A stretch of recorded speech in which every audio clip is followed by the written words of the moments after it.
Good morning all of you. आज हमारा जो वीडियो है उसमें हम राष्ट्रीय माध्यमिक शिक्षा अभियान जो बीएड प्रथम वर्ष के जो बालक बालिकाएं हैं उनके लिए इस वीडियो में मैसेज है। और यह जो टॉपिक है बीएड प्रथम वर्ष की समकालीन भारत एवं शिक्षा नाम का जो पेपर है उसमें 4th यूनिट में यह बिंदु हमें देखने को मिलेगा। राष्ट्रीय माध्यमिक शिक्षा अभियान यानी रामसा। राष्ट्रीय माध्यमिक शिक्षा अभियान जिसको हम जानते हैं, हमने रमसा नाम सुना होगा।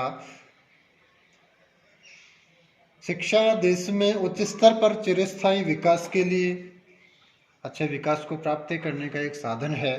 इस संबंध में प्राथमिक शिक्षा, सहभागिता, बुनियादी जो हमारे अभाव हैं उससे मुक्ति और उनसे पार करने के लिए मूल कारक के रूप में निश्चित रूप से यह कार्य करती है। जबकि माध्यमिक शिक्षा आर्थिक विकास को, सामाजिक न्याय को, उसकी स्थापना के लिए सुविधाजनक उसको बनाती है। कई वर्षों से हम देख रहे हैं कि वैश्वीकरण और उदारीकरण ने वैज्ञानिक और जो प्रौद्योगिकी हमारा जगत है उसमें द्रुतगामी परिवर्तन किए हैं और जीवन की हमारी जो गुणवत्ता है उसको सुधारने हेतु सामान्य जो आवश्यकता है उनको पूरा किया है, जिससे निर्धनता में निश्चित रूप से कमी आई है।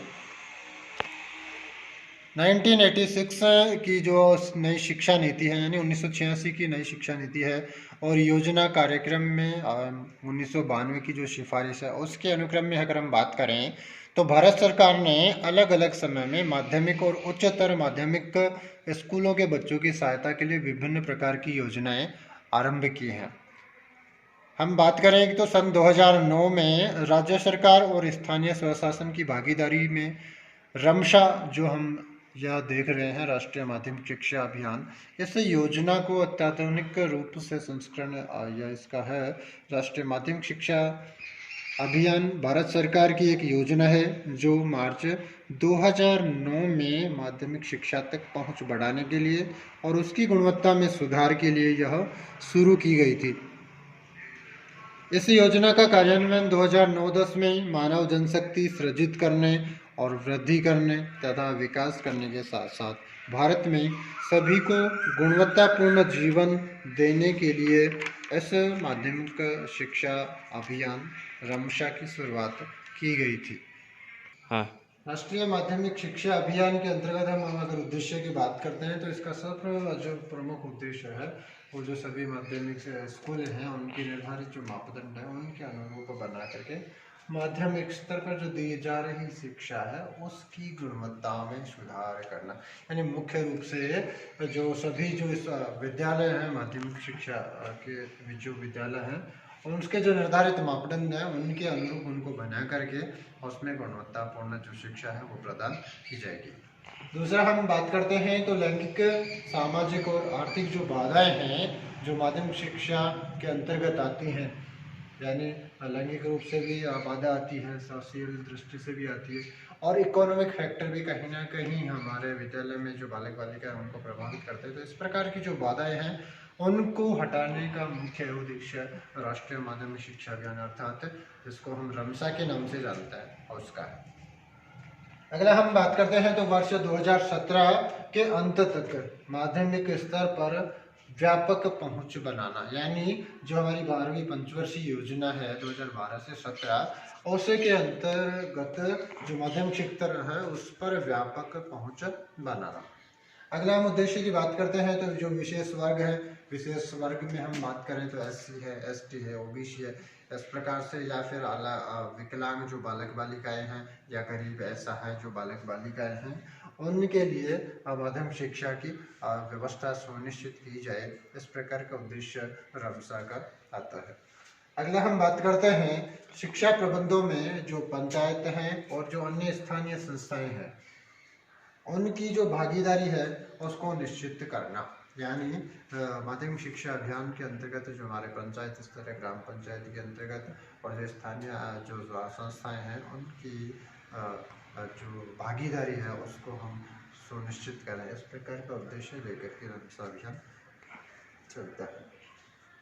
अगला हम बात करते हैं जो पर्वतीय क्षेत्र हैं उसमें आवासीय विद्यालय खोलना।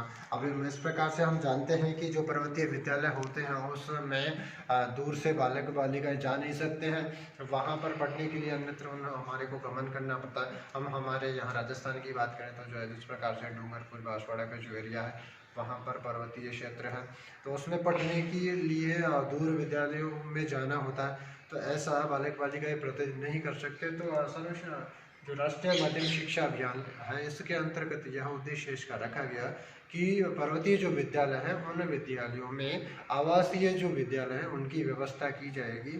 साथ ही साथ यह भी करा जाएगा कि उन विद्यालयों तक पहुंचने के लिए जो यातायात की सुविधा है वो भी वहां पर प्रदान की जाएगी। दोस्तों आगे हम बात करते हैं जो रमशा है उसके अंतर्गत योजना के लिए कार्यान्वयन तंत्र की बात करें तो प्रत्येक राज्य में रमसा राज्य अर्थ कार्यान्वयन समिति की मदद से कार्य करता है।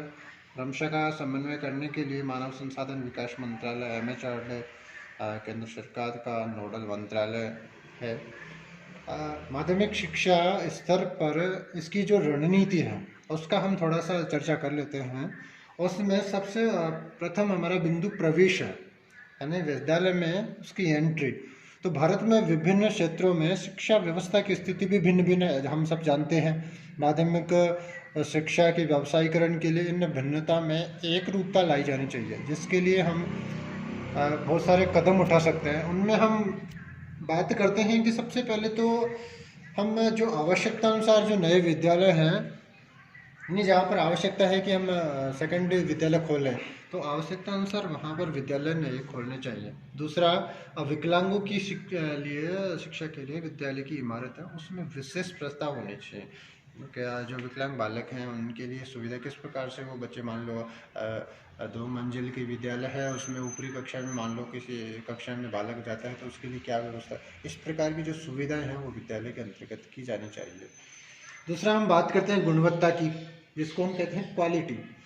तो क्वालिटी की बात अगर करते हैं तो सबसे फर्स्ट तो अध्यापकों की बात आती है तो अध्यापकों को सेवाकालीन जो प्रशिक्षण है वो समयानुसार प्रदान किया जाना चाहिए। दूसरा, हमारा जो करिकुलम है और नियम तो ये कहता है करिकुलम में हर 5 साल में लगभग बदलाव किया जाना चाहिए, यानी पाठ्यक्रम में सुधार की आवश्यकता वर्तमान में देखी जा रही है। जो समाज में वर्तमान में जो समस्याएं हैं, जैसा माहौल समाज में चल रहा है उसके हिसाब से करिकुलम में चेंज होता रहना चाहिए। तो गुणवत्ता के अंतर्गत जब गुणवत्ता जब आएगी कि जब हम पाठ्यक्रम में सुधार करें। अगला, विद्यालय छोड़ चुके जो विद्यार्थी होते हैं उनके लिए अतिरिक्त हम ब्रिज कोर्स की व्यवस्था भी गुणवत्ता लाने के लिए इसमें कर सकते हैं। और इसी प्रकार से पर्वतीय जो क्षेत्र हैं और या ग्रामीण क्षेत्र हैं उनमें शिक्षकों के लिए आवास की व्यवस्था भी हो अगर, तो निश्चित रूप से मेरा मानना है कि राष्ट्रीय माध्यमिक शिक्षा अभियान का जो उद्देश्य है उसकी भी पूर्ति इसके माध्यम से निश्चित रूप से संभव हो सकती है। अगला हम बात करते हैं, अगला बिंदु हमारा समानता है यानी इक्वेलिटी जिसको हम कह सकते हैं। तो इसके अंतर्गत मुफ्त एवं जो दूरस्थ शिक्षा है, जैसा हम आजकल इग्नू के बारे में बातचीत करते हैं, ओपन यूनिवर्सिटी कोटा की बात करते हैं, तो इस प्रकार के जो विद्यालय हैं उस शिक्षा का प्रसार हमें करना चाहिए ताकि ये समानता आ सके। दूसरा, लड़कियों के लिए भी आवश्यक विद्यालय और निःशुल्क पोशाक और किताबों की सुविधा इस प्रकार से प्रदान की जानी चाहिए। अगला हम बात करते हैं केंद्र अनुदानित जो योजना है उसके अंतर्गत विद्यालय में शिक्षा की सुधार गुणवत्ता में की जाए। छात्राओं के लिए हॉस्टल की सुविधा कार्यक्रम है उसको मजबूती प्रदान की जानी चाहिए। इसी प्रकार से कंप्यूटर शिक्षा प्रदान करने के लिए भी सरकारों को अनुदान देना चाहिए। जैसा अभी हम देख रहे हैं वर्तमान समय में RSCIT जो कोर्स चल रहा है उस समय बालिकाओं के लिए योजना चल रही है प्रधानमंत्री के द्वारा, उसमें निःशुल्क RSCIT का कोर्स करवाया जा रहा है। इस प्रकार से कंप्यूटर शिक्षा प्रदान करने के लिए भी सरकारों को अनुदान देना चाहिए।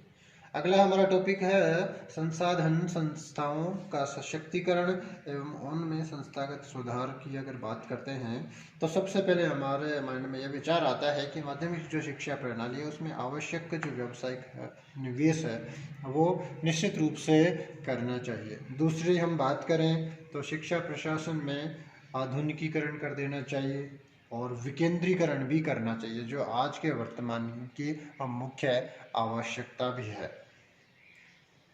तीसरा हम बात करें तो अध्यापकों की भर्ती है, उनकी नियुक्ति है, उनका प्रशिक्षण है, अध्यापकों का वेतन है आदि के लिए तर्कशील नीति होनी चाहिए। ये नहीं कि पुराना ढर्रा जिस प्रकार से पहले चला आ रहा था अब वह ही चलता रहे। तो उस समय कुछ बदलाव की अभी हमें आवश्यकता है कि जब अध्यापक विद्यालय में भर्ती करे जाते हैं तो उनकी भर्ती में, नियुक्ति में, प्रशिक्षण में, उनके वेतन आदि में तर्कशील शक्ति का नीति का निर्धारण किया जाना चाहिए। अगर हम बात करते हैं पंचायती राज, नगरपालिका, समुदाय आदि की भागीदारी पर विशेष बल दिया जाना चाहिए, तब ही हम जो स्थानीय संस्थाएं हैं जहां पर विद्यालय ग्रामीण क्षेत्रों में कार्यरत होती हैं तो उनके सहयोग से हम हमारा जो लक्ष्य है उसको 100% प्राप्त कर सकते हैं। इसके लिए उनकी भागीदारी विशेष रूप से होनी चाहिए। ऐसा अगर होता है तो निश्चित रूप से जो राष्ट्रीय माध्यमिक शिक्षा अभियान है अपने लक्ष्य को प्राप्त कर सकता है। और अगला हम बात करते हैं जो जवाहर नवोदय विद्यालय हैं, केंद्रीय विद्यालय हैं, उनकी संख्या में वृद्धि की जानी चाहिए। उससे इस अभियान के जो लक्ष्य हैं, उनके उद्देश्य हैं, उसमें निश्चित रूप से सफलता प्राप्त की जा सकती है।